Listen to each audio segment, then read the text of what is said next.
a todos y gracias por estar aquí acompañándonos en estas sesiones de online o en línea, que como sería correcto decirlo, del Ateneo de Granada.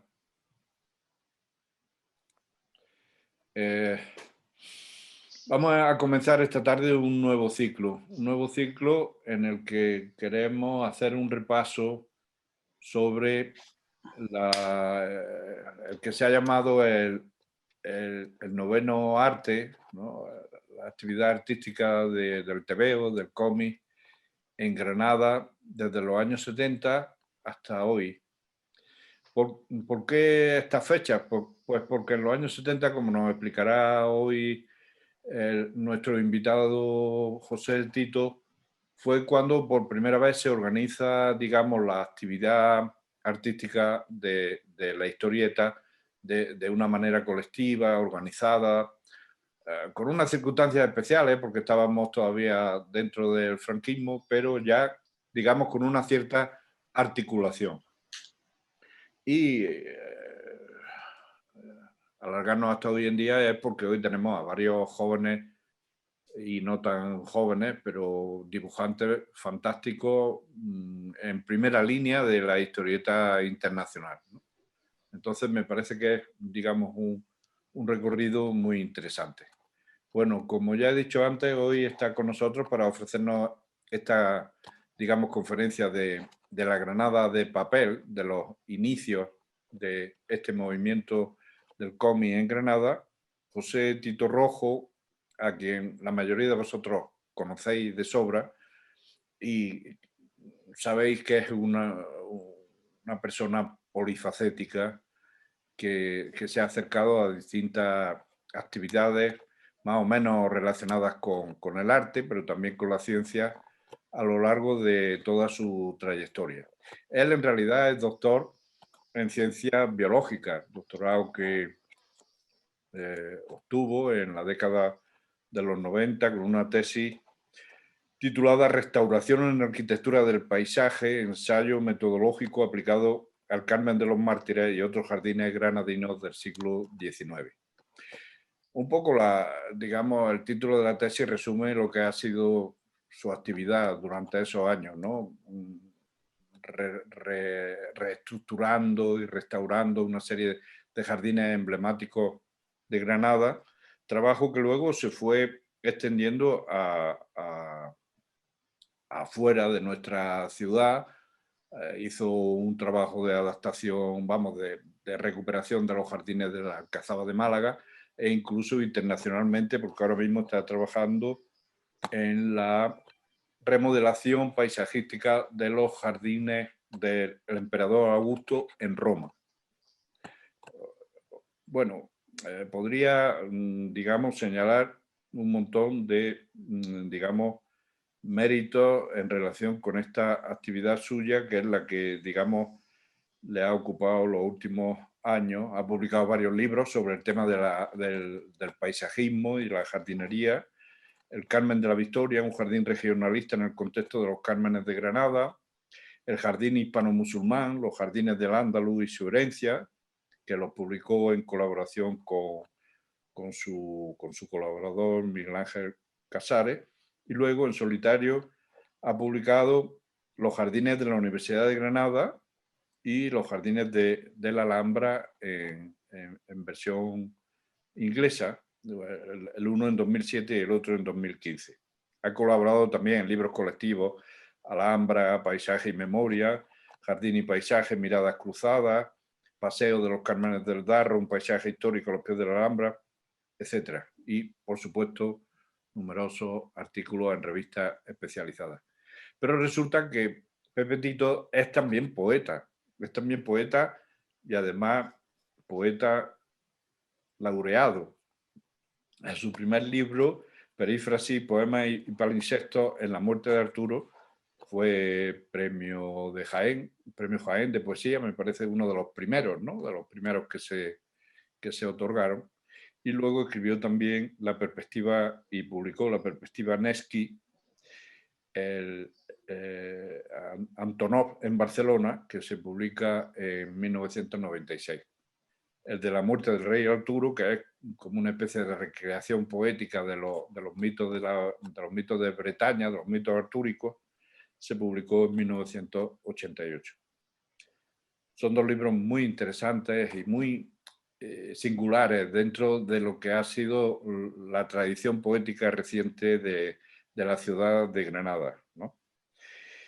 Y además, que es lo que nos interesa hoy, fue fundador y director de la revista Granada de Papel, que fue un poco el aglutinante de todo ese movimiento al que me refería antes, de los años 70, de algún modo de nacimiento del cómic,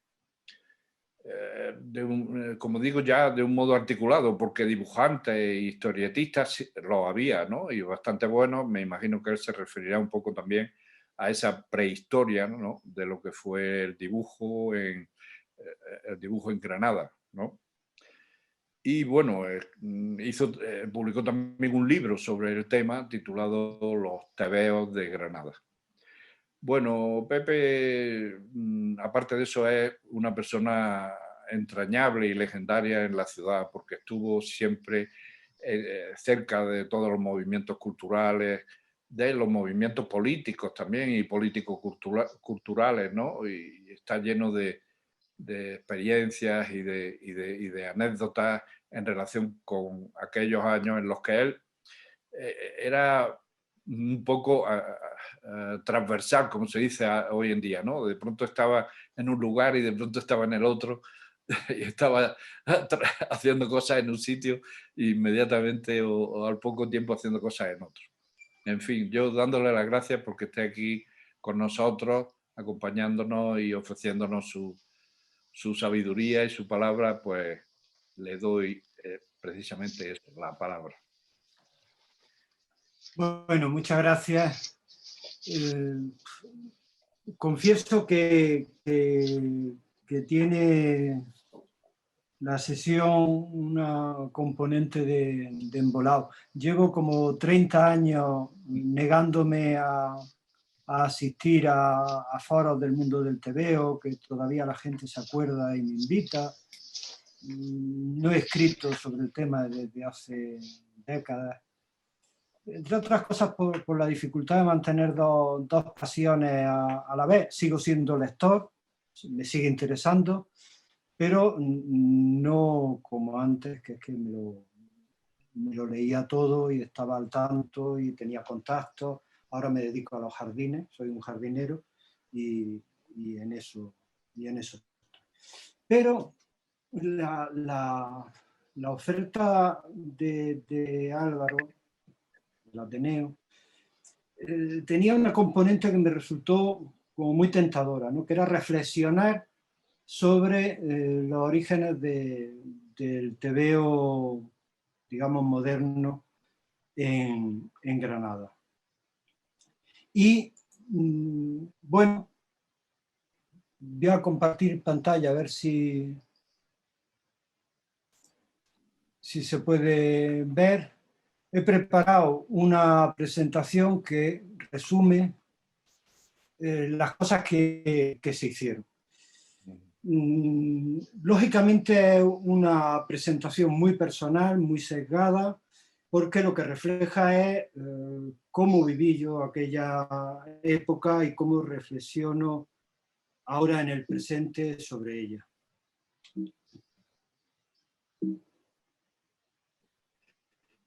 Había por ahí Enrique, para conocer ese periodo, el mejor resumen, una reflexión brillantísima, es la que hace Enrique Bonet en un artículo de tamaño medio, publicado en Rueda de Reconocimiento.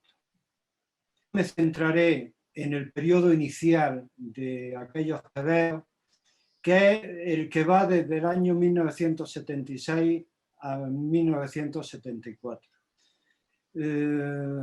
Viaje al pasado, que he tenido mucho tiempo para preparármelo, porque si habéis visto el cartel, la conferencia, llamándole conferencia a esto, se produce en el año 20.121, con lo cual he tenido 18.000 años para preparármelo, las cosas del COVID. Y lo que me centro es en tratar de averiguar el por qué y el cómo se produjeron aquellos tebeos en la ciudad de Granada.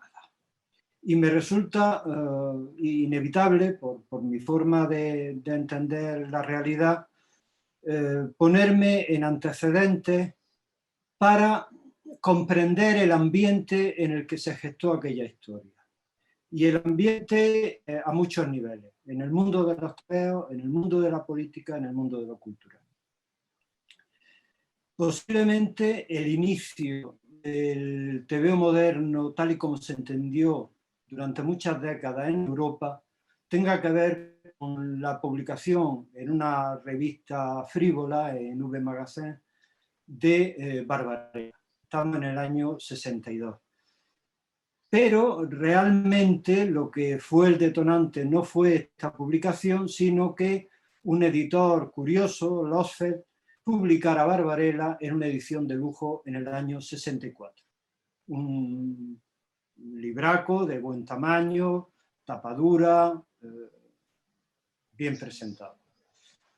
Pero quizá lo que marca más las preocupaciones de la época fue otro libro que editó Losfeld, que a mí me interesa muchísimo, que es Saga de Sang. Saga de Sang era una cosa diferente, con páginas maquetadas de una forma muy distinta, con alusiones a la psicodelia, con unos montajes sorprendentes, hecho por un personaje mítico durante mucho tiempo, Nicolas Deville, del que incluso se llegó a pensar que era un seudónimo, que había sido otro. El guión de él era de un personaje raro que a mí me interesa menos, pero que es más conocido, que es Jean Roland, que hacía películas de vampiros con muchas chicas desnudas, que pasó por ser innovador del género de terror, pero que a mí me parece muy mal cineasta. Y este Nicolas Deville, luego en la era de Internet nos enteramos que se fue a Canadá y era profesor en la Universidad de Quebec y había olvidado que había hecho un tebeo que se llamaba Saga de Sang. En el mundo cultural, quizá el elemento que nos da más la nota de lo que pasaba en el tiempo, en esos inicios 60, es la publicación en libro, después de varios avances en artículos sueltos, de Apocaliptici Integrati de Umberto Eco. Para situarnos, Umberto Eco en la época no es como se consideró luego, sobre todo a partir del Nombre de la Rosa. Era un profesor de semiótica en Milán, conocido pues, por poca gente. Y inmediatamente después de la aparición en el libro de Apocaliptici, se hace el primer salón del cómic europeo, el de Bordillera, que luego derivó en el de Luca. Se hace en el año 65 y fue una reunión curiosa porque había profesores universitarios, aficionados, críticos de cine, un español, Luis Gasca, que interviene en la primera mesa redonda que coordinó Umberto Eco, y algunos dibujantes míticos de la vieja escuela americana. Curiosamente, Alcat publica en la revista Life y le dedica en la portada una reseña humorística sobre ese encuentro de cartonistas e intelectuales que se había en Italia. A él le parecía muy sorprendente. Esa reunión de Bordillera se hace lo que dicen los italianos, la anteprima de la revista Linus, que sale un par de meses después, pero se presenta en sociedad en la reunión del cómic que se hizo unos meses antes. No es casualidad que en el número 1 de la revista Linus aparezca en la primera página, en la página 1, una entrevista coordinada por Umberto Eco, con dos personajes del mundo de la historieta italiana. El más importante de ellos, Oreste del Bono, que fue factotum de italiano durante mucho tiempo. Y esta revista Linus cambió el panorama de la historieta europea. Por una parte, se dedicaba a rescatar viejos tebeos raros del pasado, En el número 1 se publica varias páginas de Crazy Cat, todo un símbolo. Y por otra parte, también historietas diferentes de gente que empezaba a hacer tebeos de forma distinta. No se publicó en el número 1, sino en el número 2, La Valentina de Guido Crepa. Todavía ella no era el personaje fundamental, era Neutrón, que luego pasó a ser el secundario de la serie. Eso nos marcaba dos líneas de actuación que cambiaron muchísimo la forma de los tebeos en Europa. Al otro lado del Atlántico se producía justo unos años después otro fenómeno, que es la aparición de los tebeos contraculturales. Los tebeos underground, el primero, el Yellow Dog, como anécdota, el primero, en realidad es Zap el que marca la línea de lo que luego fue el fenómeno de los cómics underground. En lo cultural hay un acontecimiento, que es el año 68. El año 68 que tiene repercusión en los tebeos, crea rebeliones de los dibujantes de Pilot, que piden reivindicaciones, que quieren hacer más adulta la línea de la revista y que acabará derivando en los humanoides asociados con su Metal Gear. Es el tiempo en que aparecen revistas que utilizan la historieta como vehículo para crítica social, intervenciones políticas, con Le Code Savant o su heredera, la llama conocida de Francia, Charlie Hebdo. Y una forma de entender la producción cultural distinta. Quizá la que más influye en lo que se hizo en Granada fue el grupo Medeski, del que formaba parte Chris Marker, que hacían películas donde se rechazaba el papel del autor pequeño burgués y se buscaba un autor colectivo. El grupo Medeski, que toma el nombre... Se oye un poco de ruido que viene de tu casa. ¿Qué? Un poco de ruido de fondo hay. No lo sé. ¿No hay ruido ahí en tu casa? No. Entonces no sé de dónde vendrá. Bueno, ya, déjalo. Sigue. Vale. Esto viene de un cineasta soviético de los primeros años de la Revolución, que tenía un tren era Medeski, que tenía un tren laboratorio, iba a la fábrica, filmaba, hacían el guión con los obreros en asamblea y los siguientes proyectaban la película que se había hecho de forma colectiva. En España, en ese tiempo estábamos viviendo la crisis de este modelo, la crisis del tebeo que ocupaba una parte de la industria del ocio, la industria del entretenimiento dedicado al público infantil.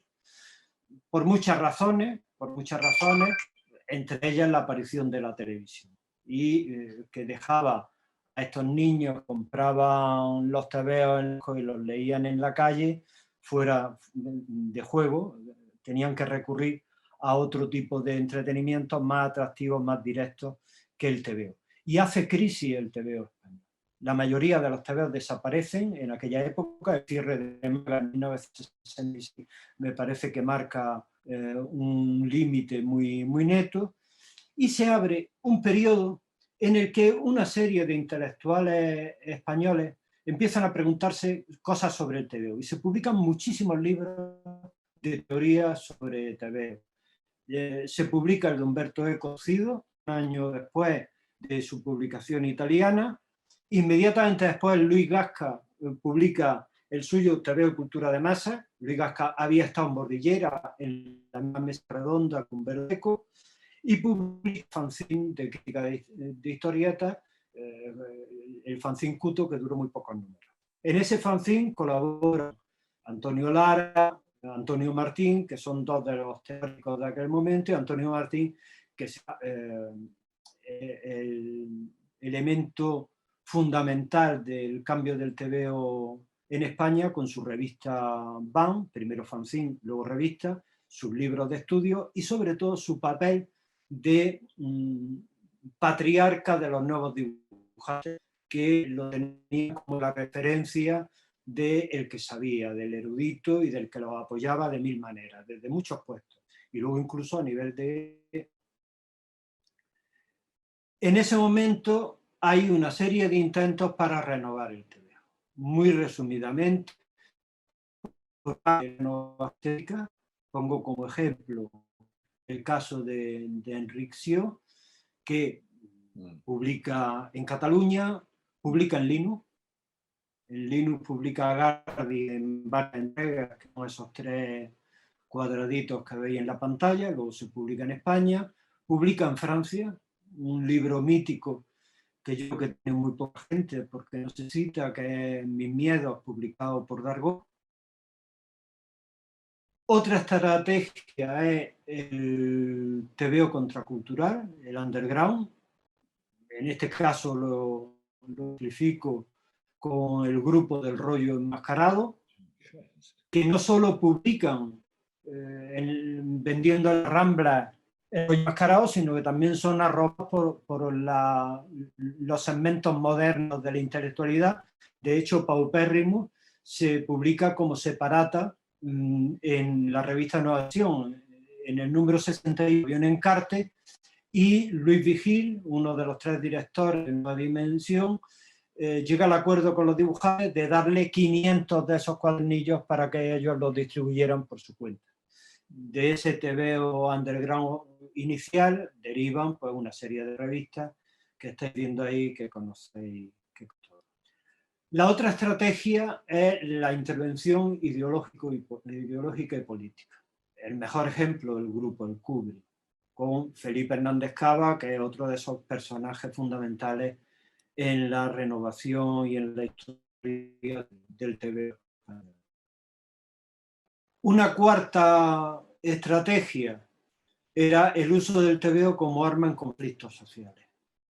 En este caso, el ejemplo más claro es Butifarra en Barcelona, que sacaban una revista para barrios y que produjeron cantidad de TVOs, revistas, folletos, carteles, una actividad muy grande. Y la quinta fue lo que yo he puesto ahí, ocupación de posiciones de normalidad cultural, que es lo que vino en llamarse revistas de cómic para adultos. La palabra cómic es un fetiche que se utilizó para rechazar el pasado del TVO. Es lo mismo que si se dijera que no es lo mismo un film que una película, no se puede comparar. Un film es algo mucho más serio, es para adultos, y una película es para gente sin dinero. Evidentemente, este periodo volvió a y en realidad las revistas de cómics para adultos duraron algo más de 10, 15 años y se inició un periodo donde la historia es mucho más reciente y ahí no entro. Por supuesto, estas estrategias no estaban separadas, sino que se solapaban. Muchos de los autores eran los mismos, había historietas de intervención en conflictos sociales que tenían carga de experimentación estética fortísima, es decir, que no estamos hablando de realidades netamente separables, son aspectos de una realidad que en realidad era un conjunto muy, muy unido. En ese panorama, lo que nosotros vamos a ver ahora está en el periodo alrededor del año 77 en el que hace crisis el periodo inicial del TVO moderno en España, representado por los underground y los imitadores de Linux, como la revista El Globo, Zeppelin, la OCA más tarde, y los que luego aparecerían revistas de cómics. Nosotros nos movíamos en ese periodo intermedio, el año 77. Y entramos en materia, entramos en Granada. También hay allí un prólogo. en los ambientes culturales granadinos el tema del tebeo interesaba. Y ahí citar a Juan de Losa es inevitable. Amante del pop, preocupado por todas las cuestiones de los medios de masa, a muchos nos descubrió muchas cosas. A mí me descubrió el libro de Terence Hill de El tebeo, formas pop y arte para el consumo. No me parece casual que su libro La aventura de los Banks, estoy convencido que Claudio Sánchez Muros, que fue el que hizo la cubierta, imitó la mancheta de la revista BAM de críticas e historietas que había salido un año antes. No me parece casualidad, y conociendo a Juan, que estaba muy al tanto de todo lo que se hacía, me parece deliberado, y otras experiencias que hizo. Pongo entre paréntesis algunas aventuras que no cuajaron, como por ejemplo el tebeo que empezó a preparar Julio Juste sobre el ciclo de poemas de los bárbaros del sur de José Loxa, que generó algunos dibujos y algunas peleas. Yo estaba en aquella historia y nos peleamos porque paradójicamente yo prefería un hombre enmascarado, yo prefería al príncipe valiente, pero sus bárbaros del sur eran del príncipe valiente. Fue una época muy divertida. Y en el año 76, en el mismo momento en que se producían los tebeos del rollo Star, Butifarra, aparece el equipo andaluz de tebeo FD. Como todo tiene un comienzo, empieza con el encuentro de dos personas. Por un lado, Fernando Guijarro, Fefe para los amigos, que era periodista y guionista de tebeo. Y el escrito, que soy yo, que me he encontrado buscando papeles el trabajo que hice para la profesora de francés. No me dio mala nota, que era sobre los tebeos franceses. Es decir, que ya desde unos años antes el tema del tebeo me interesaba. A los dos nos unían dos grandes espacios. Por un lado, la reflexión teórica sobre el tebeo, con el caso de Umberto Eco por delante, y por otro lado los tebeos nuevos que estaban haciéndose en Europa, como el caso de Corto Maltés, antes de que se publicara en España. Y quería cosas. Y la excusa nos la dio que en el año 76 se prepara el homenaje el 5 a las 5 de Federico García Lorca. Y se nos ocurrió formar un equipo. Llegó a haber 12 personas, algunos dibujantes, otros eran publicistas, una cosa muy heterogénea. He puesto algunos de los nombres que me han venido a la cabeza preparando esto, que optamos por darle un nombre al equipo, un nombre que tenía varios guiños. Primer guiño era un indeterminado en minúscula, un equipo andaluz de tebeo, que era una forma fantástica de pasar desapercibido. Es como cuando Ulises es nadie. ¿Quién te ha hecho esto? Nadie. Pues, ¿quién ha dibujado esto? Un equipo andaluz. Vete tú a saber, ¿no? Y luego un guiño personal, que ese era mío, que era llamarle FD. Que la mayoría de los componentes del equipo no sabían a qué venía eso, les hizo gracia, les pareció bien, pero que en realidad era una referencia política porque tomaba un texto irónico publicado en Triunfo por Vázquez Montalbán, que a los críticos del PC que no seguían la línea de Santiago Carrillo le llamaba fracción descafeinada. Y entonces, como yo no me llevaba bien con Santiago Carrillo, adopté ponernos el lema irónico de Vázquez Montalbán, fracción descafeinada.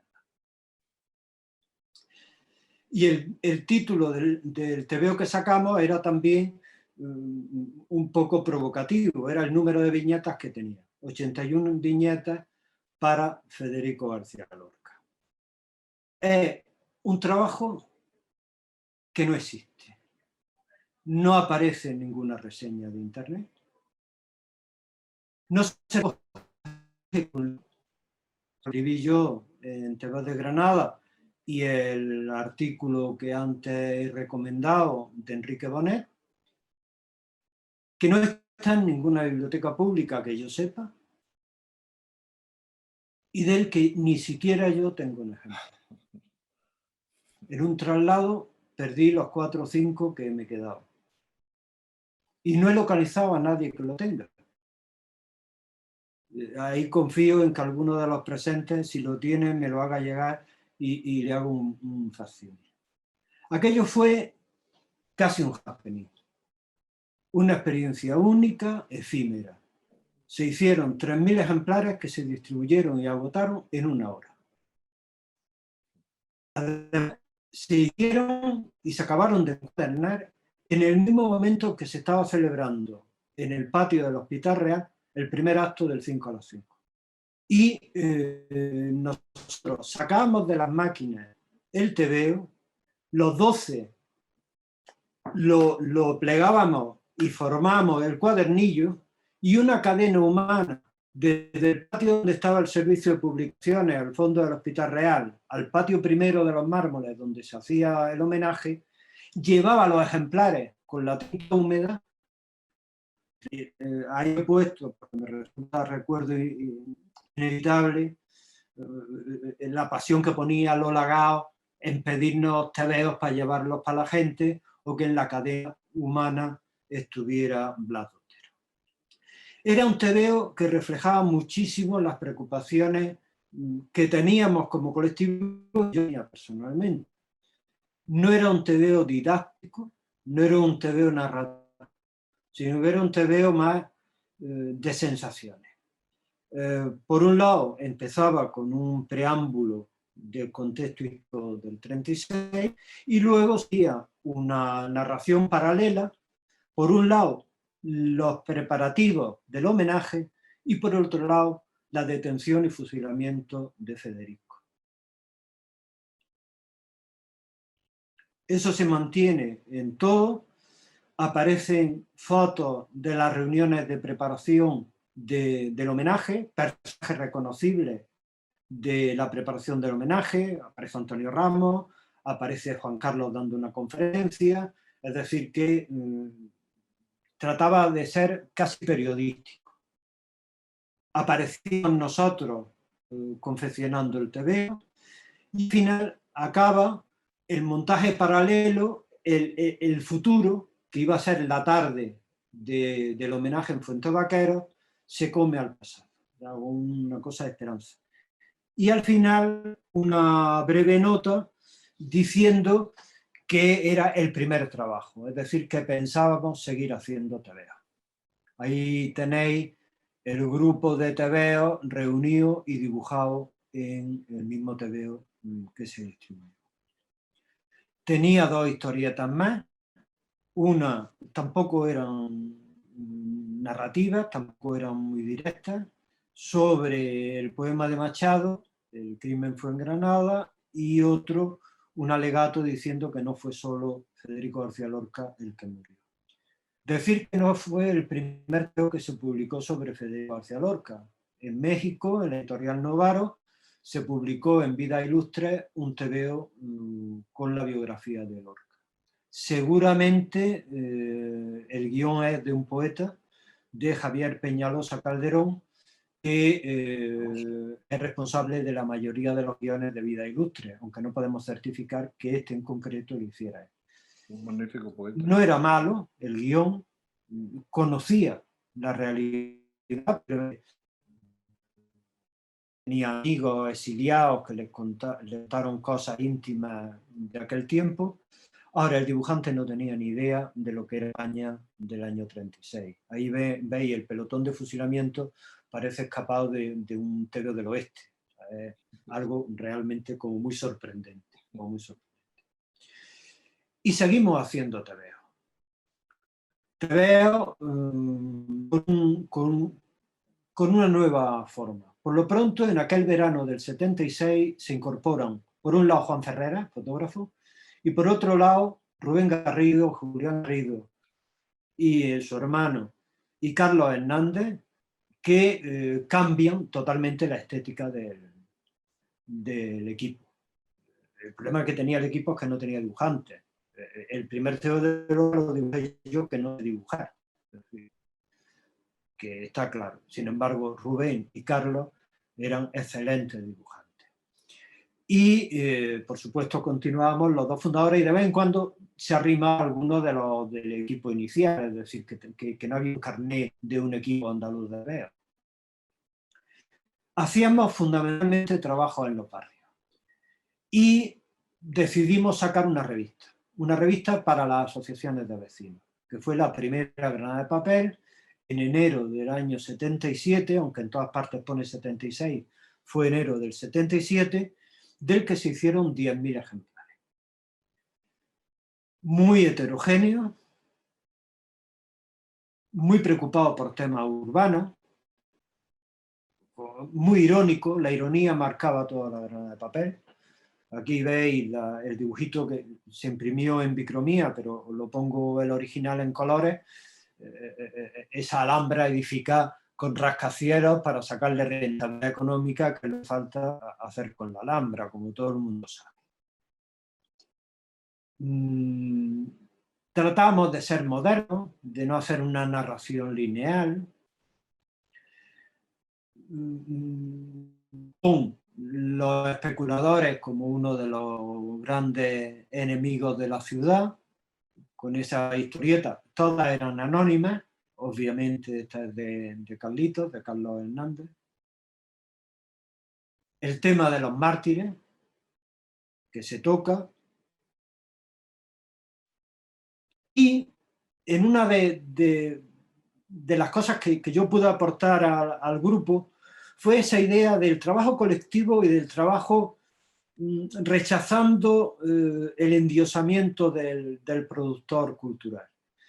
Y yo no sé si en aquel tiempo conocía las experiencias del grupo Mezdesky, supongo que sí, supongo que leíamos Triunfo, estábamos al tanto, pero no tengo recuerdo. Pero lo que hicimos era lo mismo que hacía Chris Marker en la fábrica.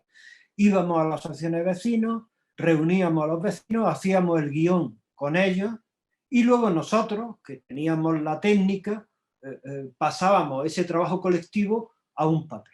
Pero en realidad lo que tratamos era de que el TVO fuera un producto de masa en el lenguaje de la época. Hicimos un trabajo a lo largo de 3-4 años. En muchos de ellos recordábamos que el TVO había sido realizado de forma colectiva. Y después de esa actividad continuó el trabajo de la gente del equipo, a veces en colaboración, a veces hacíamos cosas juntos, hasta llegar al año en que todo cambia, que es fundamentalmente el año 84. La actividad de estos años podéis seguirla en el artículo de Bonet y en el blog que tiene Rubén, Granada de Papel, TVO en Granada, que simplemente me limito a dar una serie de tips para situar las cosas que se hacían en ese tiempo. En el 77 se publican las tiras cómicas de Jesús Conde sobre guión de Alejandro Víctor. El TVO que hace Juan Vida con guión de Mariano Maresca sobre un cuento de Jack London con la anécdota que fue el último de gente del equipo, pero ya por libre, como el Alejop, donde colaboró más gente, y Trote, que era un encarte dentro de Alejop. Otro encarte dentro de Alejop eran los Blues de Carlos Hernández, de los TVOs más interesantes que se han hecho en la ciudad y que merecía que en algún momento se hiciera un librito exquisito, porque era un trabajo absolutamente maravilloso. Se hace el primer salón del cómic, que se hizo en España, pues fue unos meses anterior al de Barcelona, que lo organiza La Tertulia junto con la librería Zimba, que era una librería de cómics que estaba enfrente de la librería Teoría. Todo esto, si hay algún joven, no sabe de qué estoy hablando. Evidentemente la gente de la librería y de la Tertulia ni idea, porque el cartel decía 50 años de cómic, que nadie sabe qué era eso de 50 años de cómic. El cómic existe desde el siglo XIX, o sea, pues bueno. Y luego primera semana dedicada al cómic y la historieta, con cosas diferentes. Paralelamente se hace una exposición de dibujantes en la librería Simba. Yo hago un cataloguito para dar a conocer los trabajos que se habían hecho en esos años. Publicamos mucho en prensa. Yo hacía artículos de crítica de historietas en Ideal y luego en Diario de Granada. Rubén publicaba en muchos sitios, también en la prensa. Este lo hicimos juntos. Sacamos un especial de Cuadernos del Mediodía dedicado a la historieta, con una relación de los historietistas que había en la época, y aparece el primer fanzine, un fanzine que se llamaba Toñatustra, duró varios números, como 8 o 9. Y el año clave es el año 84. En el año 84 se hace la exposición Historietistas e Ilustradores Granadinos. Se decide por el ayuntamiento hacer una revista, se hace la exposición, se saca el libro que hice sobre los tebeos de Granada, sale Olvidos, que dedica una parte importante a los tebeos. Me da un poco de pudor, pero en el primer número del primer Olvidos aparezco yo en el artículo que dedica la revista a los tebeos, todo un signo del papel que ocupaba el tebeo en la sociedad cultural granadina del momento. Se publicaron muchos tebeos en Olvidos de Granada. Se hace la exposición de Juanjo Guarnido, me parece que fue en la Caja Provincial. Él había hecho ya otra en Motril, pero es la primera que hace en la ciudad de Granada.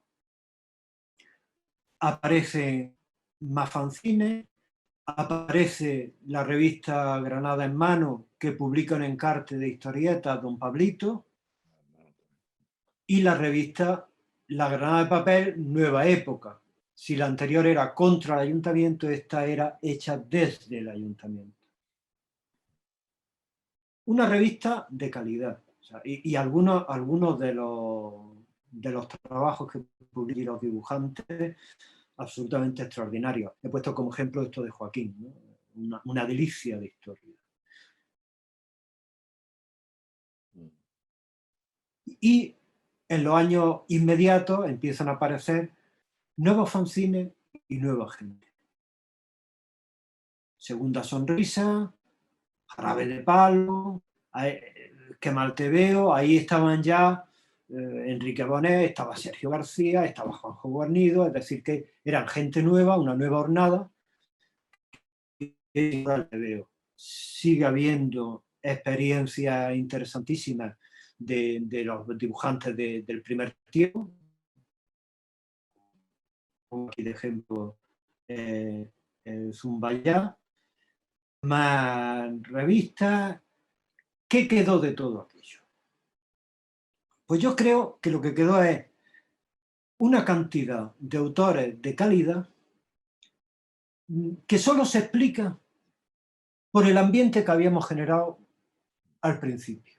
O sea, yo no era un buen dibujante, pero colaboré a crear un ambiente en el que el papel del tebeo en la ciudad se reconocía con absoluto respeto, como ha manifestado Aro en la presentación. O sea, no era frecuente entonces. En otras ciudades se miraba el tebeo como cosa de niños, como cosa de jóvenes. No, aquí se reconocía como un medio de expresión con la misma capacidad estética que cualquier otro. Y creo que también una cierta sensibilidad, un gusto por lo cotidiano, por cierto tono, el uso de la ironía, seguramente derivado de nuestras lecturas, que en aquel tiempo no eran otras que los viejos tebeos de Pulgarcito, en algunos casos los tebeos de la franco-belga. Franquín era un mito para muchos miembros de del colectivo de dibujantes de Granada, o los clásicos raros americanos, Pauline Herpal, Crazy Cat, es decir, un tono que de alguna manera marcó lo que se ha hecho luego. Justicia, o sea, toda opción, lo tengo ahí por escrito, elimina otra. Yo he tratado de centrarme en el fenómeno, explicar lo que pasaba, porque es lo que yo conozco, pero eso deja fuera a quizá lo más importante, que son los dibujantes. Y entonces quiero cerrar con esta imagen que representa 3 de las hornadas de dibujantes que hubo en aquella época. La primera hornada que salió, la represento con Rubén, la segunda con Joaquín López Cruces y la tercera con Enrique Bonet, Juanjo Guarnido y Sergio García. Y utilizo como fondo pues, un dibujo de otro dibujante, en este caso Paco Quirosa, para decir que no son solo estos, sino que había una cantidad importante de dibujos. Y yo creo que con eso he terminado. Pues muy bien, muchas gracias, Pepe. Pues nada. Buena conferencia. Podemos abrir ahora un poco para la intervención de un poco de coloquio, ¿no? De debate, por si hay alguien que quiere preguntar, ¿no? ¿Te parece? Muy bien. ¿Me oye bien? Sí, ¿o no? sí, sí, es que estoy tratando de quitar la pantalla esta de compartir. Sí, que se ha quedado en negro ahí. Sí. Penumbra. Ábrela otra vez y ciérrala de nuevo, si puede. Vamos a ver, dejar de... Ahora estamos. Ahora ya está. Bien. Bueno, si hay alguien por ahí que nos avise a través del chat o... Jesús, ¿tú estás por ahí? Sí, yo estoy por aquí. Eduardo Castro ha levantado la mano, así es que pues venga, cuando quieras, Eduardo. Habla, Eduardo. Abre el micro, abre tu micro para poder... Ahora. Ya. No, es que quería contaros una anécdota. Hace unos días Pepe me mandó un WhatsApp diciéndome que no encontraba un ejemplar de ese TVO de las 81 viñetas para Federico García Lorca. Yo soy un desastre, tengo un montón de documentos, de papeles, pero soy un desastre a la hora de buscarlos y encontrarlos. Así que una vez que ya agoté todos mis recursos de papeles, de cajas de recortes, pues me dediqué a buscar por otros sitios, a llamar a otra gente que seguro que podía tenerlo, porque yo sé que lo tengo y sé que hay mucha gente que lo tiene. Lo que averigüé, hablando con uno de ellos, es que Bruno Alcaraz concretamente, que es uno de los que también ha guardado documentos en esta ciudad, es que un archivo sobre la transición que entre, creo que me dijo que era Eladio Fernández Nieto y él, habían preparado, se lo habían ofrecido a la universidad, se lo habían ofrecido a muchas instituciones que no lo habían querido, de recortes de prensa y de este tipo de documentos, terminó en el archivo de estudios sociológicos de la Universidad de Ámsterdam, debido a que una señora de allí, Isabel Cross, holandesa, se interesó por ese archivo y terminaron adquiriéndolo y allí se puede consultar. También me dijo que otros ejemplares terminaron en lo que era la Fundación Lorca en Madrid entonces, que se supone que ahora estarán en el Centro Lorca. Sigo insistiendo en que habrá otras personas, otros amigos y otra gente de aquella época que seguro que tienen ejemplares. Así que, Pepe, no te desesperes que terminaré diciéndote dónde hay uno. Sí, las páginas que habéis visto están reconstruidas a partir del libro de Teos de Granada, que se publicaron con unas manchas de color absolutamente inadecuadas y he tenido con Photoshop que reconstruir cómo eran las páginas, es decir, que no las tengo.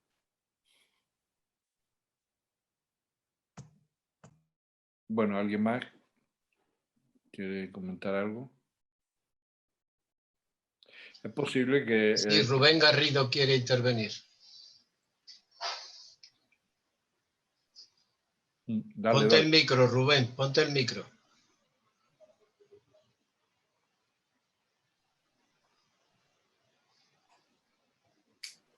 Es posible que en la fundación, aquí en el centro Lorca, esté el TVO, ¿eh? Si lo llevaron, porque ahí todos lo tenían muy bien. ¿Vale? Ahora lo tienes, Rubén. Venga. Vale. ¿Qué hay, Pepe? Cuando estabas hablando de todo eso de todos esos eventos que han ido pasando, la exposición de TVO, la salida de Linux, todas esas cosas que le han ido dando importancia al TVO, en Argentina se hizo una exposición con originales de Brexia. ¿Sabes? Que eso pienso que también es un hito dentro de todos esos eventos que tú has ido contando, ¿no? Sí, sí, sí. Faltan muchos. ¿Esa exposición de qué año es? ¿Esa exposición en Argentina de qué año es? ¿En Buenos Aires? No, esto es el libro de Óscar Mazota, La historieta en el mundo moderno. Eso. Y luego hubo una publicado exposición... en Argentina. Eso. Y hubo una exposición donde sacaron los originales de Brescia, de Morcinder, y la gente lo vio en grande. La Estamos gente en la lo vio en onda. grande. Y se quedó Sí, sí, flipado. en Argentina tú sabes que había una preocupación fortísima por el tema del TVO, que Mazota, que era psicoanalista, sacara un libro.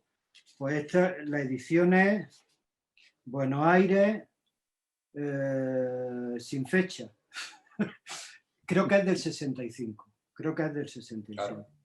Pues ya de todas maneras, en Argentina, ya que hablamos de esto, por dar un detalle que lo he escuchado, hay un programa para la gente que le puede interesar. Hay una serie de programas sobre la historieta argentina que lo lleva... Pepe, recuérdame quién lo lleva, ¿cómo se llama el que lleva ese programa de historieta argentino? Continuará. Si alguna vez te lo he dicho, Entonces hablan de una escuela que es la Escuela Panamericana de Arte. Claro. Eso. Entonces, esa escuela, bueno, nos dice la asistencia de esa escuela lo importante que era la historieta y la industria tan potente que había en Argentina de la historieta. Bueno, pues esa escuela ya, a finales... Hugo Pratt daba clase en la escuela. Hugo Pratt daba clase en esa escuela. Pero esa escuela ya, a finales de los 60, ya empezó a dejar de enseñar historieta y se pasaron al diseño. ¿Has visto? Enseguida vieron y se cambiaron. Bueno, simplemente son detalles sobre esa época de cambio. Y luego, efectivamente, también lo que comentabas, pues claro, ahora mismo, mira, ahí veo a Enrique, ahora mismo Enrique Bonet decía que por qué en Granada había tantos historietistas. Y entonces venía a decir que como hay tantos historietistas, pues se reproducen mucho y cada vez hay más historietistas, entre ellos se reproducen.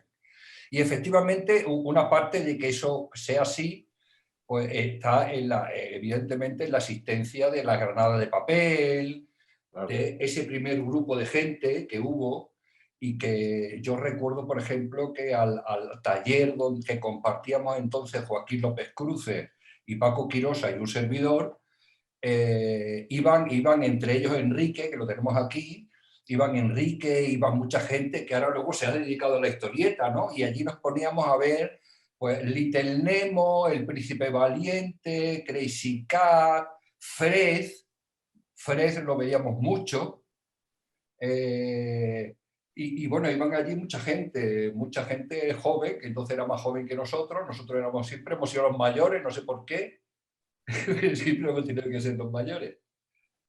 Bueno, pues sigamos con las preguntas. Un saludo a todos.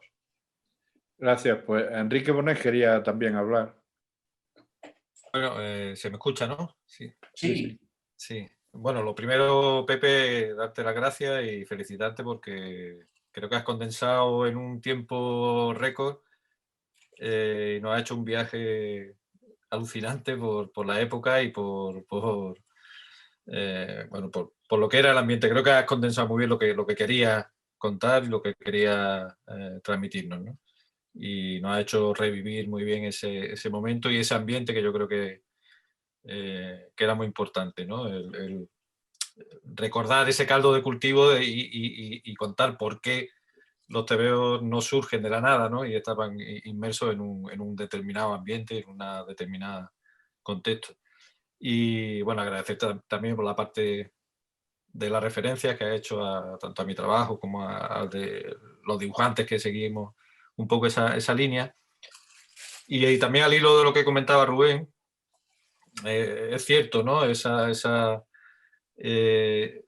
hilo que durante un tiempo, yo creo que gracias al trabajo que hiciste desde la Granada de Papel y del equipo andaluz de TVO, que se fue el germen, fue como el Big Bang, ¿no? A partir de ahí se creó un ambiente a partir de las jornadas de cómics fundamentalmente, ¿no? Las primeras jornadas aquellas que hubo en la Caja Rural, el libro de... En fin, el año 84, que es ese año clave en el que empezamos a confluir los que entonces éramos meros aficionados y meros aprendices todavía del TVO, y nos dimos cuenta que había dibujantes en Granada que se estaban dedicando a eso, que algunos ya estaban publicando, como Rubén, como Joaquín, empezaban a publicar profesionalmente en otros medios, que tenían un taller al cual podíamos acudir, al cual podíamos asistir como aficionados y como aprendices, ¿no? Y eso fue fundamental en el desarrollo del trabajo posterior, ¿no? de muchos dibujantes. Curiosamente, ahora quizás no exista esa vinculación tan cercana entre unos dibujantes y otros. Es decir, antes estaba como muy focalizado porque estaba muy claro quiénes eran los referentes, ¿no? Y ahora eso se ha multiplicado porque hay líneas de trabajo muy distintas. Hay dibujantes que trabajan para el mercado francés, dibujantes que trabajan para el mercado americano, los que hacemos cosas distintas o hacemos nuestra rareza o nos dedicamos más al TVO más español. Y hay como muchos focos, ¿no? Todo eso se ha diversificado, al igual que se ha diversificado los caminos de la historieta, ¿no?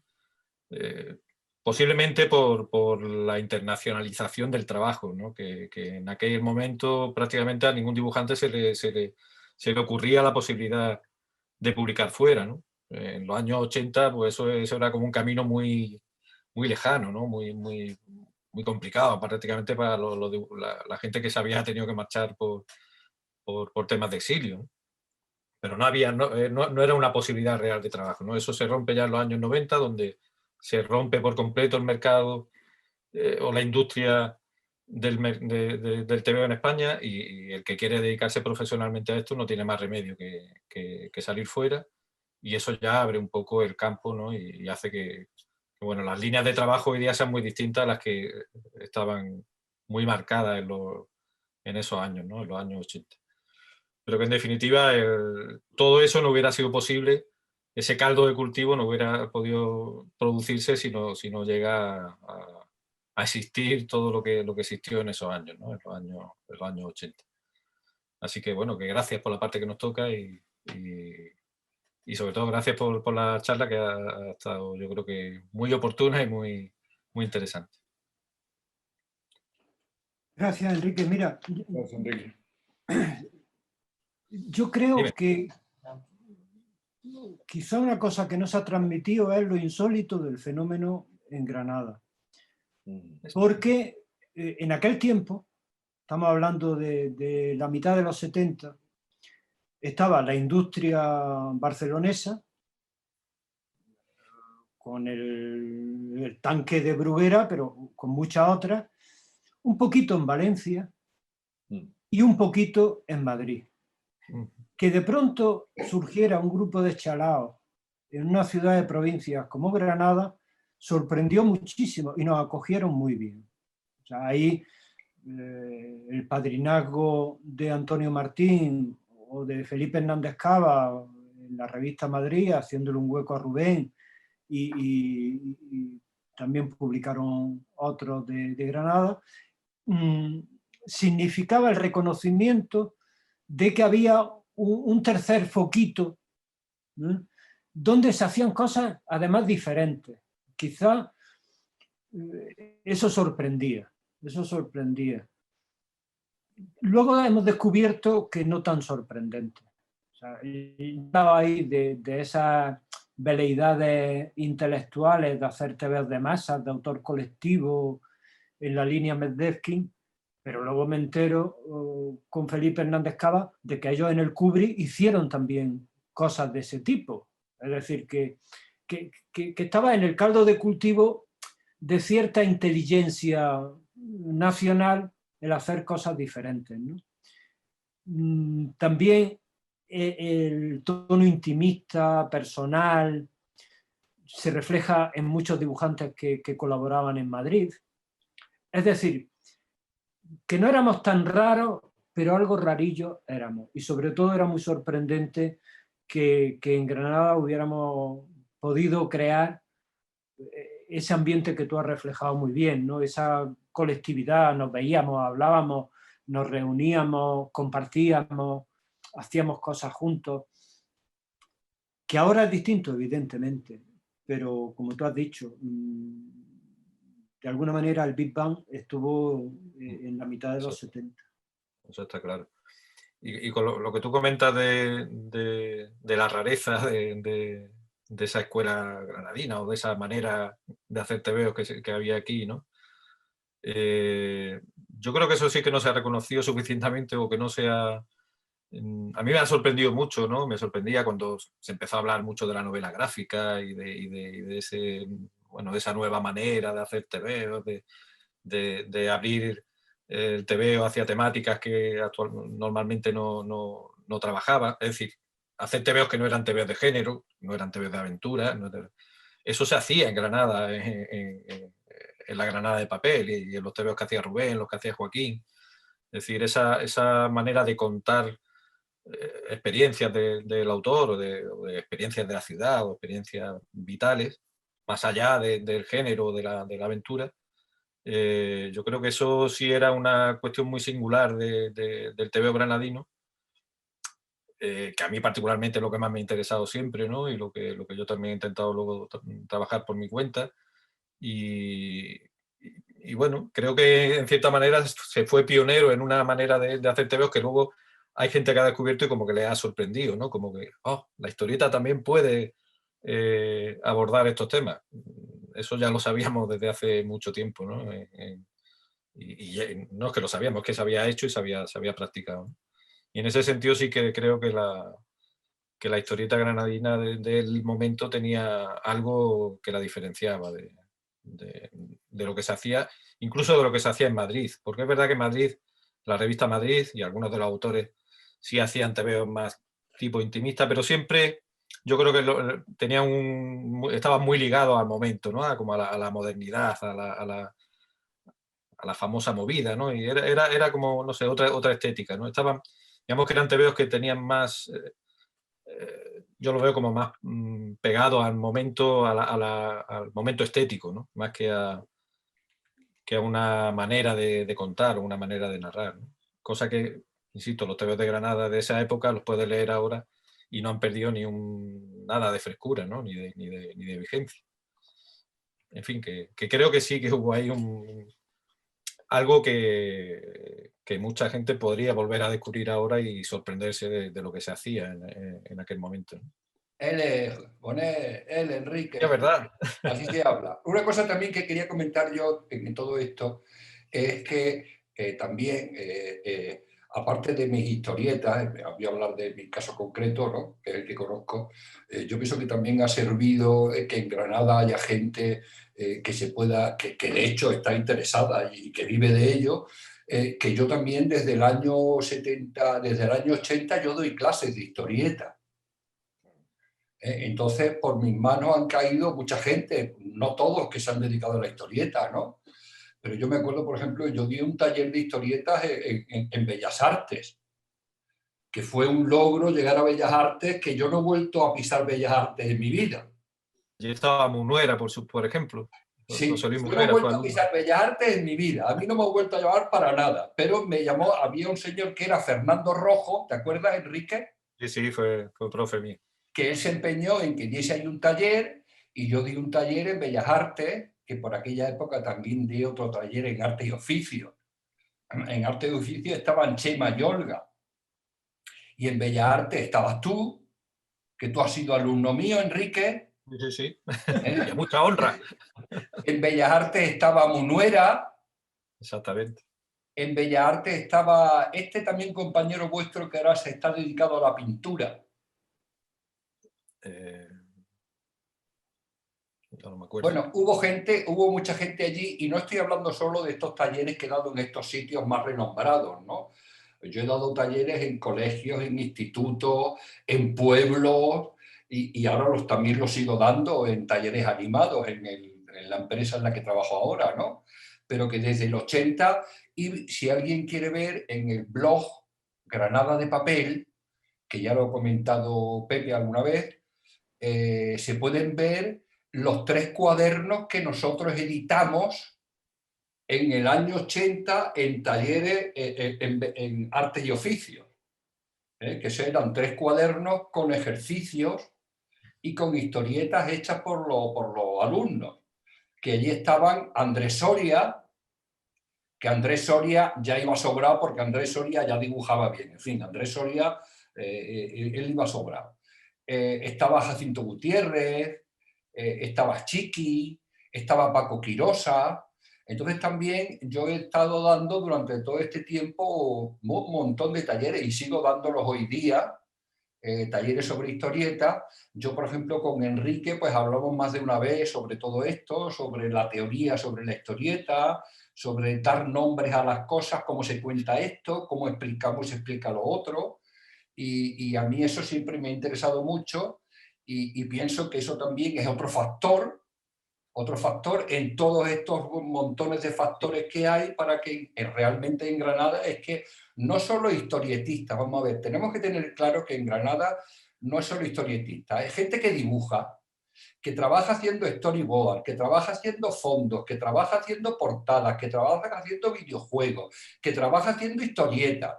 Enrique, ¿hay o no hay? Claro, claro. Hay un montón. Y no solo gente que se dedica a dibujar, sino todo lo que hay alrededor de las librerías, las papelerías, en fin, pero que hay el ecosistema del cómic. Hay un montón de profesionales en Granada que trabajan para afuera y que viven en Granada, porque el otro día nos comentaba Juanjo Guarnido, dice, soy el único de Granada, él es de Motril, pero bueno, lo metemos en Granada, que vive fuera. Los otros han quedado todos en Granada. Trabajan y gente de fuera que ha venido a Granada, que ha optado por establecerse en Granada y trabajar desde aquí, ¿no? O sea, que esa es otra de las diferencias, que ahora Granada atrae también gente de fuera, ¿no? Para quedarse aquí. Tú habla cuando tú quieras. Pepe. Maribel, perdona un segundillo. Hola. Hay un tema que ha dicho Enrique que me parece fundamental en nuestras manías. Nosotros consideramos la historieta un medio de expresión, no un género. O sea, es como si la escritura se identificara con los cuentos de piratas, ¿no? Con la escritura se pueden hacer poemas narrativos, se puede hacer surrealismo, se puede hacer ensayo, se puede hacer periodismo, se puede hacer tantas cosas, teatro. Con la narración gráfica se puede hacer lo mismo, se puede hacer poesía, se puede hacer una cosa abstracta, se pueden dar sensaciones. Es decir, no estamos obligados a hacer novelas de aventura. Y esa manía nuestra, una manía que se retroalimentaba, o sea, esto no es invención de uno. Eran discusiones, produzco tebeos abstractos, produzco tebeos literarios poéticos, cosas no narrativas, y uno ve los trabajos de los amigos que estoy viendo y ve que eso existe, es decir, que no hacen género. Ahora eso se ha impuesto. Uno ve las cosas que se están publicando y de pronto dice, por aquí había que haber ido también. Es decir, que la historieta no estaba condenada a ser diversión de aventura. Aunque fuera moderna, aunque fuera con chicas con poca ropa. No estaba condenada a eso. Se podía contar una sensación a través del dibujo con o sin palabras. Es decir, que abrir frente, eso fue quizá lo que diferenciaba lo que hacíamos aquí en Granada, que por supuesto era una componente más, había otras muchas, ¿no? Pero eso se notaba. Maribel, perdona que te haya cortado. No se te oye, Maribel. ¿No te oímos? No se te oye. Algo pasa con tu micro. Tu micro. ¿Ahora? Ahora Ahora. sí. Cuando me he quitado esto. Bueno, no sé si me oís ahora bien o os voy a oír yo bien a vosotros. Bueno, Pepe, te decía que encantada de verte, que hacía mucho tiempo que no te veía y te veo estupendo, pese a la pandemia y pese a todo.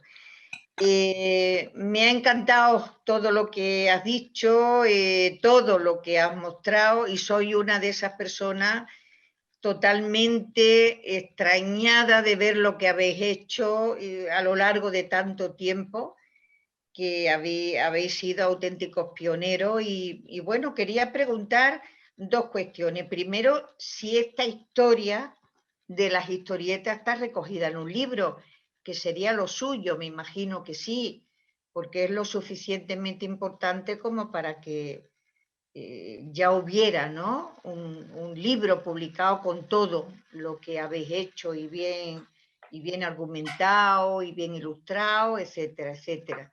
Y segunda cuestión que me planteo, Pepe, es también de extrañeza, ¿dónde estaban las mujeres en esa historia de las historietas?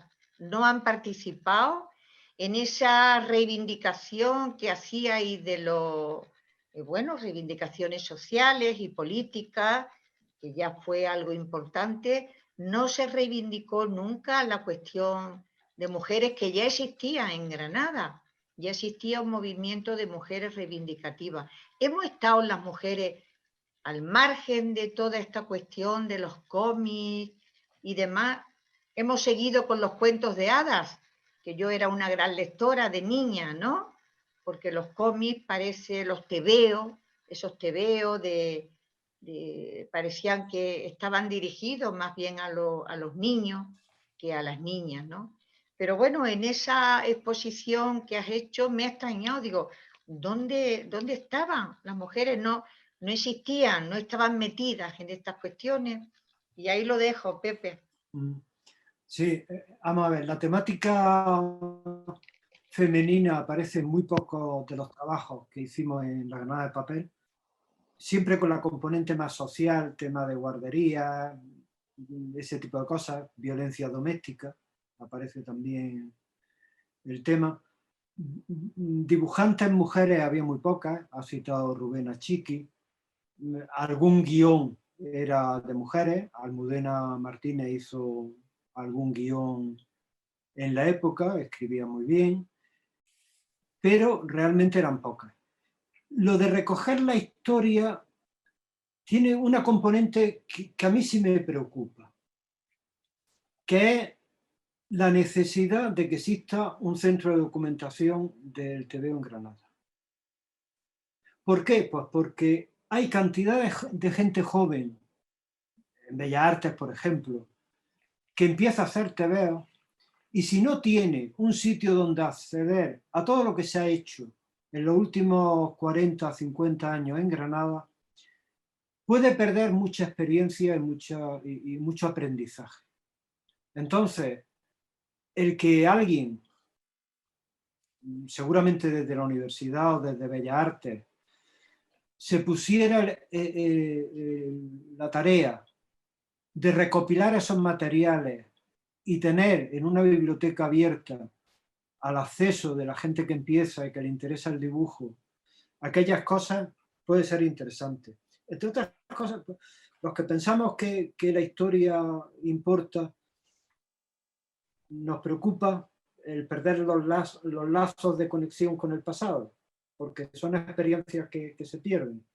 Claro. Y no sé yo si alguno de los que estamos aquí podíamos tocar alguna puerta y con un poco de esfuerzo y generosidad de los que tengamos materiales se podía hacer en algún sitio accesible un centro de documentación de la historieta en Granada.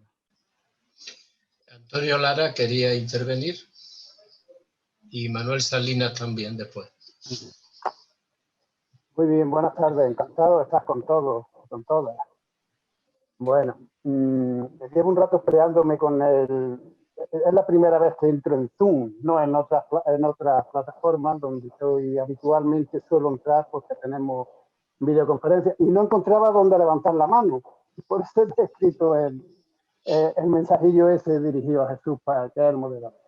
Bueno, yo simplemente, supongo que lo conocéis y lo sabéis, pero sí quiero resaltar que en el currículum de una asignatura como Fundamentos del Arte, que se imparte en el bachillerato artístico, está contenido el cómic, está contenido la historieta, y todo esto forma parte de ese currículum, es decir, se imparte. Bien, es verdad que en el bachillerato artístico y centro en la provincia de Granada, por ejemplo, con bachillerato artístico son unos cuantos, las escuelas de arte y algunos institutos, son pocos, no sé si hay 7, 8, una cosa así. Y bueno, y aquí también, hombre, por una lanza a favor de que ha entrado ya en el currículum que en los exámenes de selectividad suele aparecer en una de las preguntas temas de cómic y temas de alguna historieta, en fin, eso suele aparecer como una de las cuestiones que se plantean.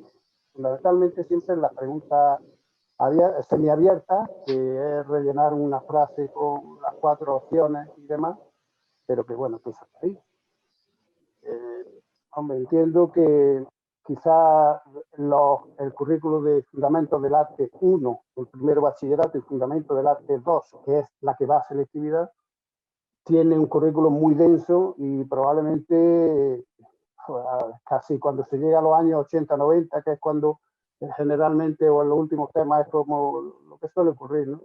Con la España franquista en la historia de España y con bueno, ya la democracia, la época democrática y demás, también suele ocurrir que se deja casi al final y al final es casi un tropel y una carrera a ver si se dicen 4 cosas y no se entra en profundidad. Pero bueno, yo simplemente quería mencionar este detalle porque creo que desde el punto de vista del currículo se le da por lo menos el valor que tiene para que esté contenido ahí dentro de esos contenidos que hay en esta asignatura, en concreto, 2 asignaturas, Fundamentos del Arte 1 y Fundamentos del Arte 2. Gracias, Antonio. ¿Alguien más quiere intervenir? Alejandro Casasola, cuando quiera. Hola. Ponte el micro. Ahora está. Hola, saludo a todos. Hola, Pepe. Yo pertenezco probablemente a esa segunda generación que vino después de la movida de los 70 y de los 80. De hecho, cuando empezamos a organizar el Salón del Cómic de Granada o la jornada, recuerdo que en la primera edición hablé con Pepe para que coordinase la exposición de Vázquez que montamos, que al final no pudo ser, pero yo me acuerdo que tuvimos aquellas conversaciones. Y cuando empezamos a ver cosas de cómic o del TVO granadino, siempre, los primeros años siempre nos hablaban de lo que había pasado hace 10 o 15 años. Algunos que tampoco lo conocíamos entonces, lo hemos ido conociendo con el tiempo, o porque llegamos más tarde o porque no vivíamos directamente en Granada. Pero yo sí quería responder o al menos comentar una cosita en relación a lo que ha comentado Pepe sobre lo del centro de documentación. Yo personalmente he estado más de 10 años detrás de un centro de documentación del cómic o de la historieta en Granada, intentar conocer con la Junta, he hecho muchos proyectos y al final nunca ha salido. Lo que sí que es cierto es que ahora en la sectorial del cómic, la entidad está a nivel nacional que que trabaja como representativa o interlocutora con la administración, llevamos ya tiempo insistiendo en todos los grupos parlamentarios para la creación de un centro, aunque sea digital, en el cual se documente toda la historia del cómic español que se pueda, a sabiendas que se está perdiendo mucho y que casi todo lo que hay pertenece a coleccionistas privados, que cuesta mucho mantenerlo. Fundamentalmente, porque, como has dicho tú, o lo hace la universidad o una institución que pueda poner gente a trabajar ahí, porque lo más difícil del centro no es conseguir tener un centro y un sitio, que también costaría, sino luego poner el personal que lo gestione. Entonces, con los grupos parlamentarios y con la Dirección General del Libro se está trabajando, se empieza a trabajar en intentar conseguir unos fondos digitales sobre la memoria del cómic en toda España. Lógicamente también se hablaría de lo de Granada, pero se está hablando con la Filmoteca de España para intentar copiar un modelo similar al estilo digital y con la Dirección General del Libro, que lo ve viable, para menos para empezar a trabajar. Yo digo que se está trabajando en intentar conservar eso. No quiero hablar mucho más de lo que es ahora, sino de lo que entiendo que esto hay que hablar de lo que fue en su momento. Y como bien has dicho por ahí, Enrique, probablemente si no hubiese estado vosotros, algunos no hubiésemos llegado después. O sea que enhorabuena por lo que hicisteis. Ya está. Gracias, Alejandro. Miguel Río, creo que amenaza con cantar algo porque tiene una guitarra. o no. Estás ahora tú, Miguel. Buenas tardes. Hola, buenas. Pepe, tío, que quería saludarte. Me alegro de verte mucho. Y a todos los que estáis ahí, los que estáis, que me lo he pasado estupendo oyéndola, porque no quería darle el cante, pues estoy, vosotros habláis, yo estoy aprendiendo otra cosa que la guitarra. Y entonces, que quería saludar a Pepe porque de las pocas personas que conozco de esa reunión, que conozco algunas, pero Pepe es una de ellas y además tengo un buen recuerdo de algunas charlas que hemos hecho en su otra faceta de paisaje. De jardinero. De jardinero. Que te veo muy bien, Pepe, también, sí, ya me sumo al piropo que te ha echado nuestra querida contertulia Maribel. Y que nada, que todo lo mejor, tío. Qué bien te veo. No estoy mal tampoco para dar. ¿Alguien más quiere intervenir? Gracias, Miguel. A vosotros. Gracias. ¿Alguien más quiere intervenir? Adelante, César.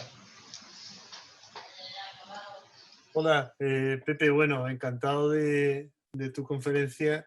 Solamente quería en la línea que se ha hecho recordar que decir, no conozco personalmente a este hombre que ha hablado del currículum en secundaria, pero quería recordar que se hizo una exposición itinerante de los tebeos de Granada en la época de la Granada de papel. Rubén, tú te acordarás perfectamente de esto, que se hizo una exposición itinerante por centros de secundaria de Granada, me parece que fue en el 84, en el 85, con la anécdota de que había un dibujo de Carlos Hernández, de un blues, de dos personajes que se besaban, que provocó que un director de instituto quemara públicamente en ese momento el cómic de Hernández, pretextando que era un atentado, y en el centro donde yo trabajaba incluso se amenazó con que la Guardia Civil entrara a llevarse los tebeos de los dibujantes. O sea, fue realmente una exposición, pues como se ve, que tuvo mucha proyección. Solamente quería recordar eso. Gracias. Fue un director inteligente, porque en él se veía uno jugando al golf y una pelotita se mete en un hoyo. Y el director captó que podía ser un mensaje erótico. Claro. Y quemó aquello. ¿Alguien más quiere intervenir? En la propuesta que nos ha pasado Álvaro Salvador sobre este tema del cómic, además de luego en el mes de marzo, con algunos de ustedes que están ahí en la sala, tenemos previsto hacer una sesión sobre coleccionismo. Y estoy al habla con mi amigo Ricardo Anguita, que está también ahí en la sala, por si quiere intervenir. Adelante, Ricardo. ¿Qué tal? Buenas tardes a todos. Buenas. ¿Qué tal, Pepe? Desafortunadamente solamente he podido oír la parte final de tu intervención, los últimos 15 minutos. No sé si después hay otra ocasión de poder verla completa, porque no Y he no está podido ver. grabado. Sí, se está grabando a partir del martes, está en la página web del Ateneo. Genial, porque no he podido sumarme desde el principio.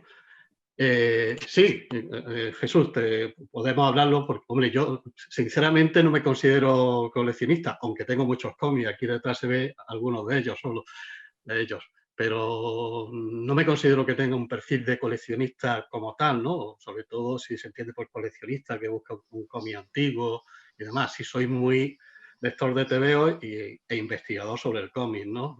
Sí, dentro de mi línea de investigaciones, además de sobre la historia del urbanismo y la arquitectura, también me he ido introduciendo con el paso del tiempo en la investigación sobre el cómic, sobre todo muy vinculado a la ciudad, ¿no? La representación de la ciudad en el cómic. Y después desde la universidad pues he promovido iniciativas distintas de exposiciones, premios y bueno, ahí está Rubén, con el que también hemos hablado de hacer algún proyecto. Y bueno, no sé, tenemos que ver exactamente, porque hablaba de una mesa redonda, ¿no? En lo que me escribiste, no sé exactamente, pero el tema sobre el coleccionismo no sería el tema en el que yo verdaderamente me sentiría más cómodo. Hablar sobre cómics, sí, por supuesto, ¿no? Pero según la perspectiva que se quiera dar a esa mesa redonda. Pero encantado de sumarme. Es mi primera participación en una actividad de Ateneo y bueno, agradecido de estar aquí con vosotros. Además también la primera vez que utilizo Zoom, porque como sabéis en la universidad siempre estamos con... Tenéis otro. Sí, estamos con Google, con el canal de YouTube de La Madraza y bueno, tanto en la actividad docente como en la de extensión universitaria que desarrollamos en La Madraza, pues utilizamos. Sí es verdad que para el sistema de videoconferencias sí.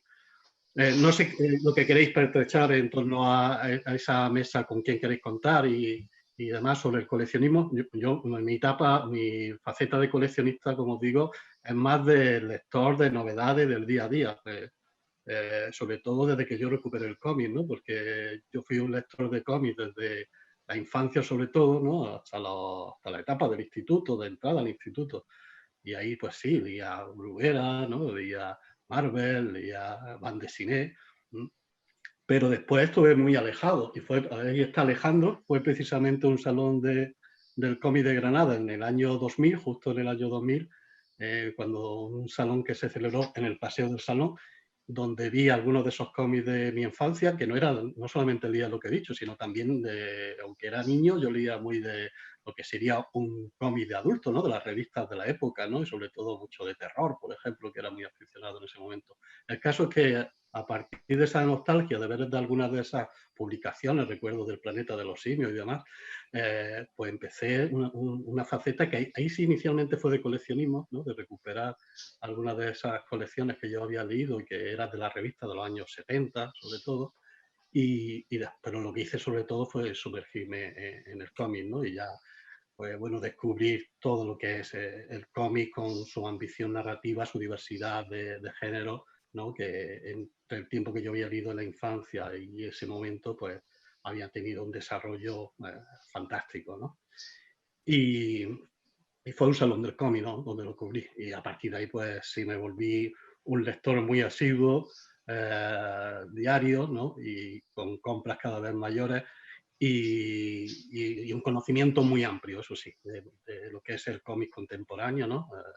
Y todo lo que ha supuesto el desarrollo del cómic de finales del siglo XX y ya todo también el recorrido que ha tenido en el XXI, ¿no? y que hoy ha convertido al cómic en un medio narrativo pues, esencial, ¿no? Dentro de la cultura contemporánea. Y bueno, yo no viví esa etapa, porque yo soy de Jaén, no viví la etapa que hubiera podido conocer. Yo llegué a Granada en el 86, ¿no? Como estudiante de Historia del Arte. No conocí la etapa, incluso a Pepe lo conocí un tiempo después, ¿no? Pero sí a través de él, ¿no? y de otros sí he conocido, ¿no? Lo que es una etapa magnífica. Había hablado de un centro de documentación del cómic, el papel de la universidad. Bueno, pues eso habría que hablarlo. Yo siempre estoy también con un proyecto, lo que pasa es que la Madraza, entre la docencia, la investigación y la Madraza, pero siempre con la idea también de crear la Madraza una cátedra de cómic, ¿no? Pues ahí también hacemos actividades en torno al cómic, ¿no? Hacemos muchas exposiciones, distintas, y entre ellas de cómic, la de Juanjo Guarnido que hicimos en el Hospital Real. Ahí está Enrique Bonet, con el que comisaría la exposición más reciente en la Madraza de Rueda de Reconocimiento, también con Granada Anual, ¿no? Donde hicimos también una presencia muy amplia de autores del cómic granadino. Y bueno, la iniciativa de crear algo en torno al cómic, ¿no? Como que impulse la investigación y la documentación y la creación, pues es algo que siempre también a mí me está rondando, ¿no? No sé si como, claro, ya hablas de me dice que la conexión es inestable, no sé si se me está oyendo bien. Sí, Se te oye muy bien, pero se te oye bien. Entonces, lo que estaba comentando, ¿no? Claro, dispone de un espacio físico ya para un centro de documentación y demás. Alejandro estaba hablando de la idea de un centro digital, pero estamos hablando de que si hay ahí una masa documental de interés, eso ya sí que yo no lo conozco, Pepe, el que más puede informar sobre ello, pues bueno, sería cuestión de que nos sentáramos, lo habláramos y desde la extensión universitaria, si pudiéramos hacer algo, sería fantástico, ¿no? Gracias, muchas gracias. Ricardo, Salva quería intervenir, ha levantado la mano. Sí, hola, buenas noches.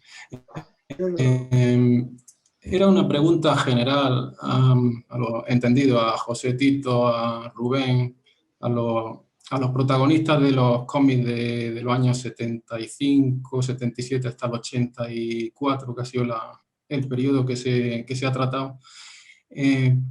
Le preguntaría que si hubiera que poner una etiqueta a las publicaciones que se hicieron en aquella época en Granada, seguramente no sería la de underground, ¿no? Como fue en Barcelona, el boom del cómic underground, que empezó con el rollo enmascarado hasta acabar con Víbora, o en Madrid que lo abanderaba CSEPE, con la factoría, bueno, los cómics aquellos de la factoría Cascorro, me parece que se llamaba, y el Carajillo Vacilón. O sea, la pregunta vamos, que me surge porque creo que Granada fue como algo muy diferente a lo que se creó, a lo que surgió en aquella época, sobre todo en Barcelona, más que en Madrid, ¿no? Entonces, bueno, quería que me ilustrase en este aspecto. Sí, es cierto, es cierto. Aquí nunca nos consideramos underground, nunca.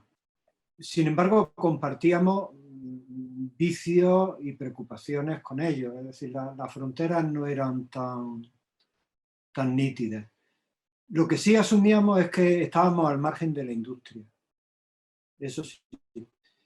Y la voluntad de comunicar.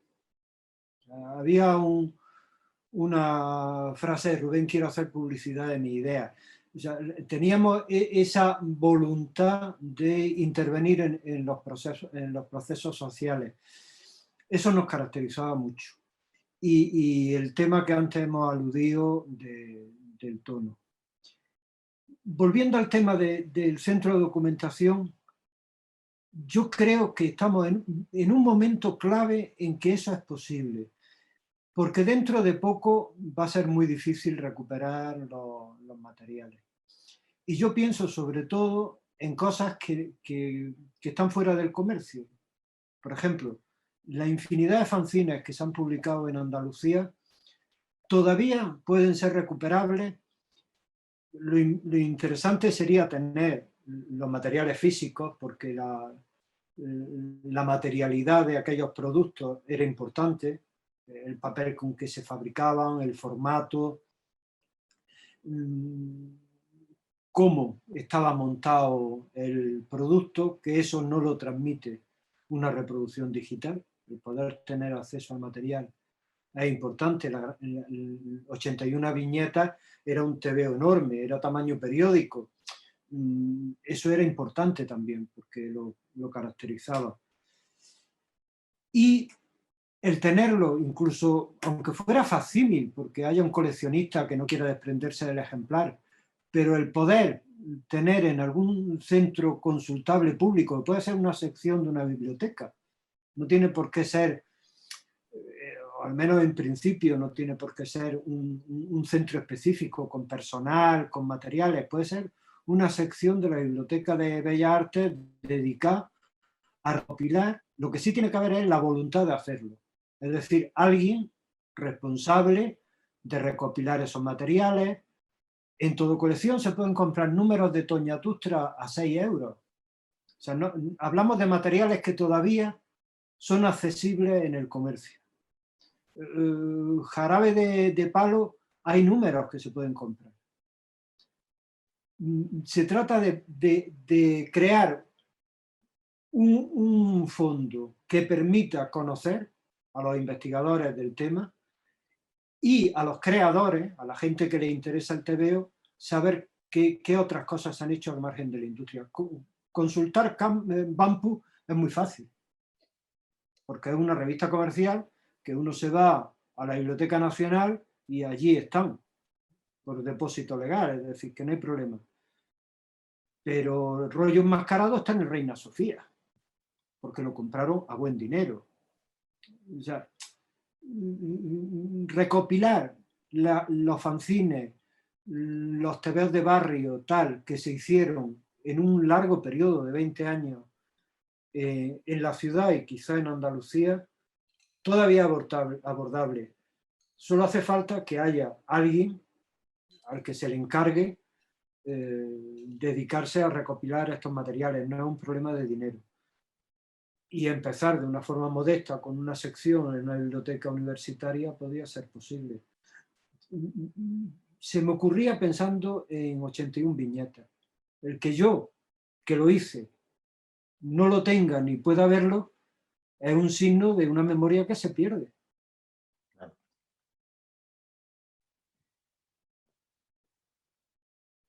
Yo lo veo como útil y modesto.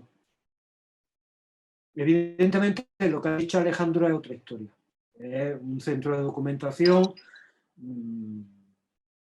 como organismo autónomo importante, pero se pueden dar pasos previos que eviten que el tiempo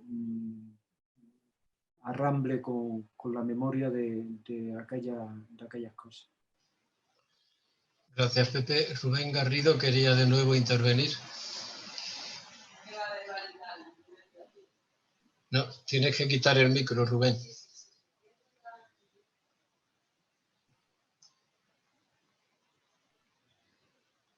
Ahora. Uy, ya lo había hecho. Ahora.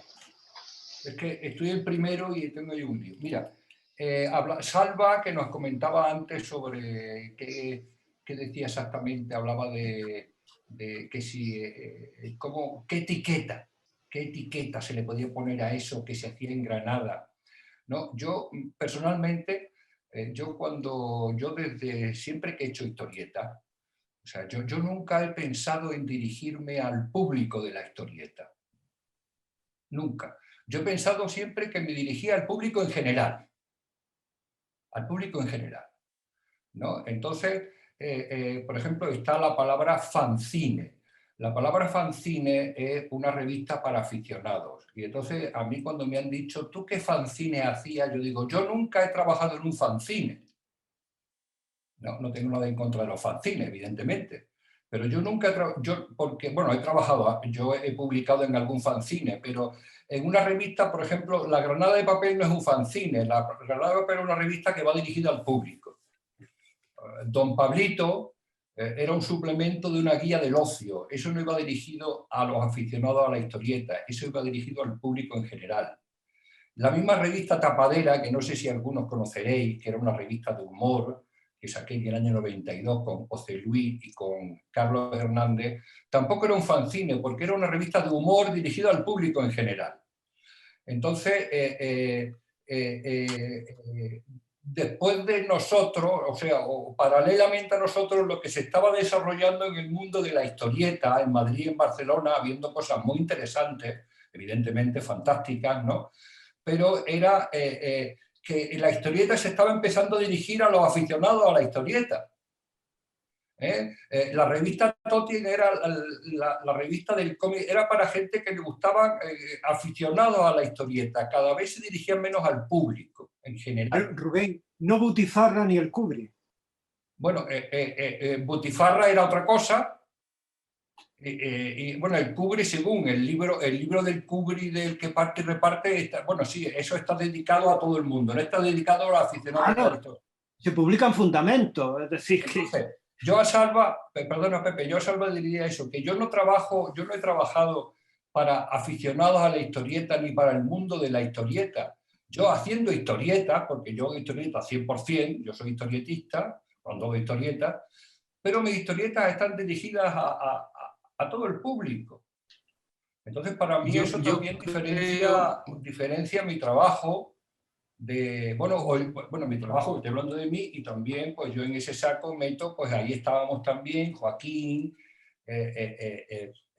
Carlos Hernández. José Luis es otro caso distinto. José Luis es otro dibujante de aquella época, pero José Luis es un dibujante de humor que sí tenía un camino para entrar en una revista como El Jueves, ¿no? Pero que, bueno, Salva, espero haber respondido algo a tu pregunta. Gracias, Rubén. ¿Vamos terminando o hay alguna otra intervención? Álvaro. Parece que Salva quiere contestar, ¿no? ¿Parece? Adelante, sí, Salva. Sí, tira una mano. Bueno, a Rubén, o sea, la explicación que da, pues me convence en lo que yo pensaba, que los autores aquí en Granada han sido un grupo muy heterogéneo. Sí. O sea, Rubén es único en su forma de narrar, de dibujar, y pues Carlos Hernández también. O sea, es un grupo tan heterogéneo que no lo puedes etiquetar, como por ejemplo en Barcelona pues tenía a Berenguer que consiguió un equipo de 30, 40 personas, y así pudo también lanzar bueno, después de los inicios del underground, pues ya comercializó el underground y creó el Víbora. Pero aquí en Granada yo creo que la clave es que es un grupo súper heterogéneo y son personalidades muy diferentes, que no puedes conseguir una revista unitaria con un contenido pues que sea continuo. Y, o sea, eso era más o menos lo que quería aclarar. Pues sí, de acuerdo. Gracias, Salva. Álvaro. Buenas noches. Bueno, pues si no hay más palabras, darle muchas gracias a Pepe por estar aquí con nosotros, por habernos hecho este recorrido tan estupendo, por ese nacimiento de lo que podríamos llamar la organización Cómics en Granada, o TVO, que le gusta más a él. Y bueno, agradeceros a todos vuestra asistencia y recordaros que vamos a hacer varios actos más dedicados al cómic en Granada. Esa mesa redonda próxima a la que se ha referido Jesús Ambel, sobre el coleccionismo fundamentalmente, aunque bueno, Ricardo puede hablar también de otras cosas si quiere, ¿no? Y luego haremos una mesa redonda también con 3 dibujantes sobre el tema de Federico García Lorca dibujado, ¿no? Que es un tema también bastante interesante. Y bueno, y luego intentaremos ir convocando digamos, a los más representativos de estos dibujantes, a Rubén, a Guarnido, si es posible, en fin, poco a poco ir completando el ciclo. Y bueno, alguna mujer como Belén Ortega, ¿no? Que está ahora muy en el candelero, ¿no? Pues nada más, muchas gracias a todos. A vosotros. Hasta luego. Hasta luego. Pepe, un abrazo. Un abrazo fuerte.